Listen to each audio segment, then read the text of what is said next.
Assalamualaikum warahmatullahi wabarakatuh. Selamat pagi dan salam sejahtera bagi kita semua. Yang saya hormati Bapak-Bapak aktivis di Sungai Garang, Prof. Dewi, Prof. Eva, Pak Amin, Pak Roso, dan Mas Kris. Saya akan sedikit mungkin memantik bagaimana dari sisi ekonomi untuk Sungai Garang tersebut.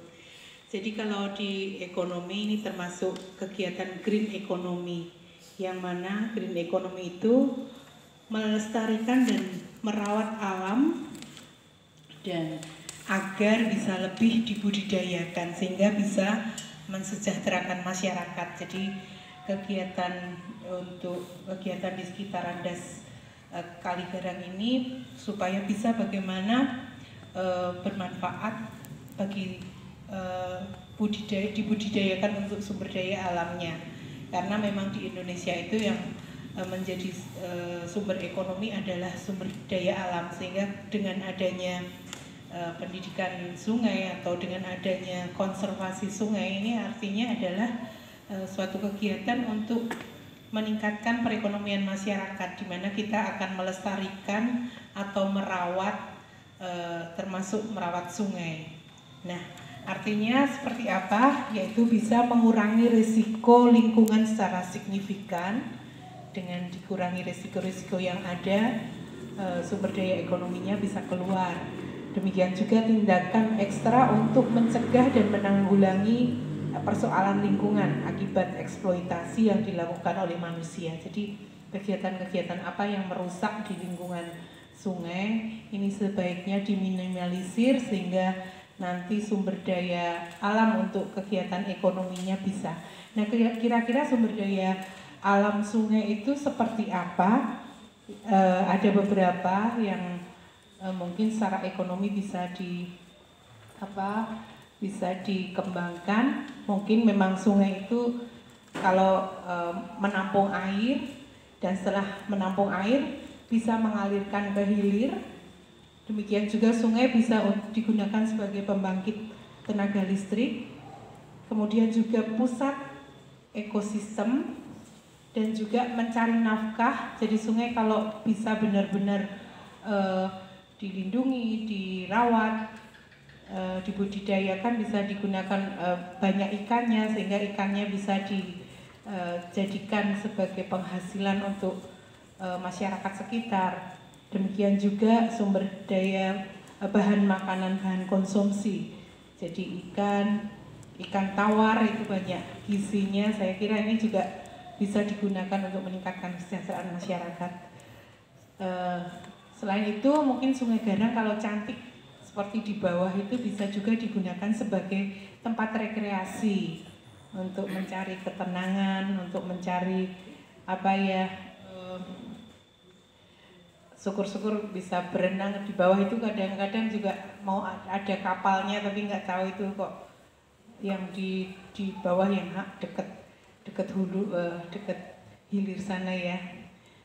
Kemudian juga lokasi mencari tadi sudah ketenangan dan relaksasi, juga bisa untuk relaksasi. Kalau dijadikan cantik, orang-orang yang stres melihat sungai yang cantik itu juga kalau kita bisa memanfaatkan juga bisa digunakan untuk mensejahterakan masyarakat.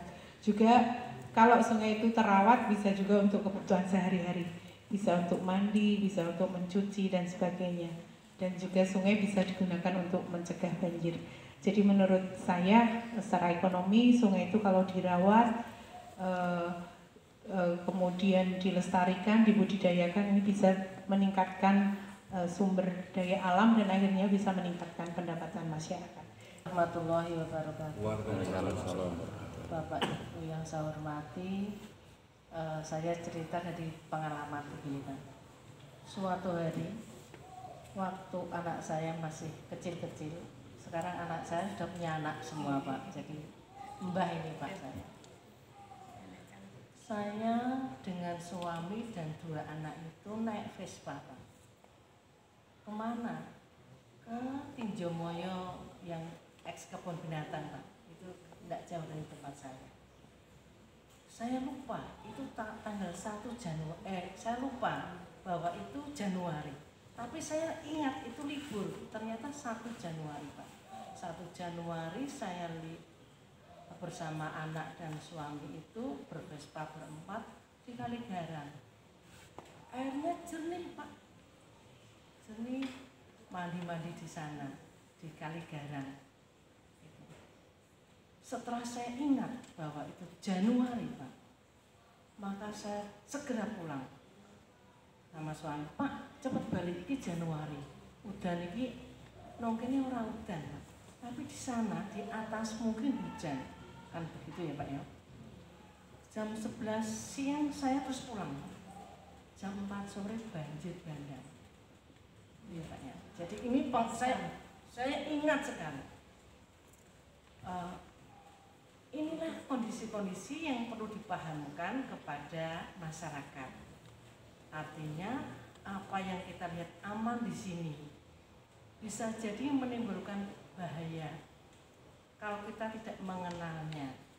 Jadi mengenalnya itu, kondisi itulah Pak yang maka kita masyarakat yang sehari-hari hidup dekat sekitar sungai, memanfaatkan sungai, terkadang lupa bahwa sungai itu selain bisa mendatangkan manfaat juga ada bahayanya. Yang semua orang sudah tahu nih Pak, ya gitu Pak.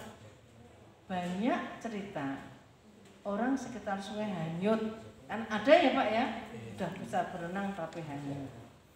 Ada juga orang atau bermukim di sekitar sungai yang notabene apabila banjir sungai itu meluapkan material yang bersifat menyuburkan, tetapi sekitar sungai tidak dimanfaatkan. Oh, tidak boleh dimanfaatkan Bu, karena itu sempadan sungai, kan begitu ya Pak ya. Namun jauh dari itu Pak, artinya lebih luas ke daratan, artinya setelah sempadan sungai itu terkadang kita lupa untuk memanfaatkan di kehidupan kehidupan manusia. Nah, dengan demikian Pak, mari kita bersama-sama peduli sungai, terutama di Dasgarang ini, yang di sana ada sungainya, ada manusia, ada tumbuhan, ada vegetasi alami, ada binatang alami atau fauna alami. Mari kita bersama-sama agar fungsi sungai yang telah ada ini akan kembali menjadi baik. Sudah mengatur bagaimana peraturan untuk pengaturan air, peruntukan air yang ada di Sungai Garang ini.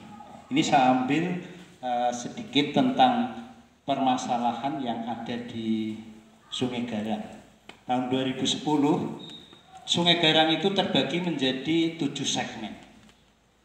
Segmen 1 itu yang merupakan daerah hulu di Garang, Subgarang ini, yaitu di Kabupaten Semarang, termasuk Ungaran Timur, Ungaran Barat, Bergas, itu merupakan bagian daripada hulu.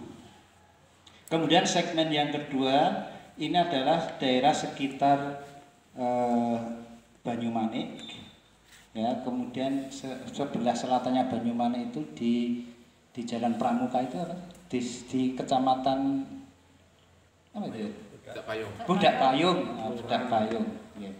Kemudian sampai di daerah Tinjumoyo yang tadi disampaikan oleh Prof. Eva. Itu segmen yang kedua. Kemudian segmen ketiga itu adalah Sungai Garang yang sudah masuk ke pertemuan dengan Kreo, yaitu di Tugu Soeharto. Itu segmen 3. Segmen 4-nya adalah yang dari Kreo, ini wilayahnya Mas Nur Salim. Kreo yang wilayah Mas Salim itu mulai dari Limbangan, Kendal itu, kemudian sampai Mijen dan ke Gunung Pati di Kandri. Ya, itu segmen 4.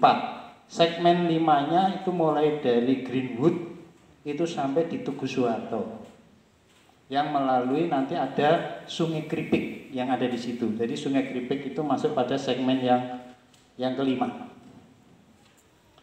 Yaitu di sini ada yang wakili itu dari Pongangan, itu adalah di segmen 5. Jadi seperti apa warna dan kondisi air yang ada di sana beserta lingkungan sungai yang ada di situ, maka Sungai Kripik ini akan berpengaruh kepada kondisi yang ada di segmen 5. Segmen 6 adalah dari Tugu Soeharto itu sampai Simongan, Bendungan Simongan.